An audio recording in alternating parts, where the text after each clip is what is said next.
de nombreux dépôts sauvages qui sont accumulés sur la ville. On est passé en 10 ans de 10 points à 60 points de dépôts sauvages qui ne sont pas encombrants, donc qui ne sont pas collectés par le collecteur Veolia, mais qui sont collectés par la mairie de Villepinte, par des agents municipaux, 2 camions qui tournent en permanence sur la ville. Nous sommes 23 agents, moi y compris, qui est chef de service. Je travaille avec 2 chefs d'équipe et 20 agents au quotidien, qui sont sur la propreté urbaine, avec un nettoyage mécanique et manuel qui est fait, et avec une équipe de 4 personnes qui tournent en permanence pour les dépôts sauvages sur la ville. Il y a des points de collecte, il y a un calendrier qui est établi avec l'EPT qui Veolia, qui est un prestataire de service, avec sur le pavillonnaire un passage une fois par mois, et sur le collectif une fois tous les 15 jours. Donc il y a des dates qui sont établies, et entre-temps ils peuvent aller en déchetterie qui est ouvert tous les matins, 7 jours sur 7. Même quand elle est fermée, ils peuvent aller à Sevran ou à Tremblay. Quand celle de Villepinte est en maintenance, ils peuvent se présenter. Il suffit juste d'avoir une pièce d'identité ou une attestation de domicile. Et après, vous avez votre carte et on peut aller béner en déchetterie. Sur la déchetterie communale, alors il y a des variantes par rapport aux saisons, parce que les gens quand il commence à faire beau, commencent à vider leur jardin, leur bâche, commencent à faire un peu le ménage.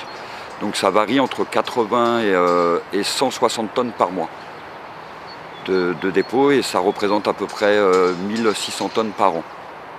Donc à savoir que nous, la déchetterie communale, c'est ce qui est collecté par les agents. Et donc c'est un budget qui est de l'ordre de 250 000 €. Et en plus, après, il y a le PT qui intervient avec Veolia. Alors si on surprend quelqu'un, donc il faut savoir que maintenant il y a le CSU, c'est la vidéo de protection, donc qui peuvent intervenir aussi, qui peuvent voir si des personnes baignent en permanence ou pas. Et donc ils sont verbalisables. Et on a une brigade environnement qui travaille avec 2 agents, avec un 3e agent qui va arriver pour de la fouille de sacs. Ils font des petites enquêtes pour voir qui a mis les sacs dehors, l'ameublement, quand ils arrivent à cibler.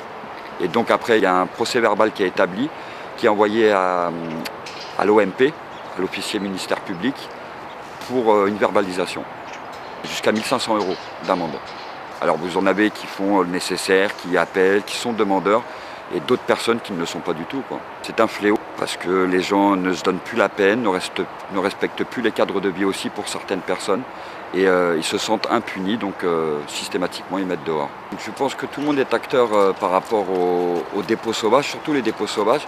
C'est aussi bien le citoyen lambda qui habite n'importe où, dans le collectif ou le pavillonnaire, la propreté qui est aussi acteur au quotidien, et les bailleurs aussi qui ont une grosse part à jouer par rapport à ça, parce que si eux ne respectent pas les jours de sortie, ne font pas aussi de sensibilisation auprès des habitants, ça devient très compliqué.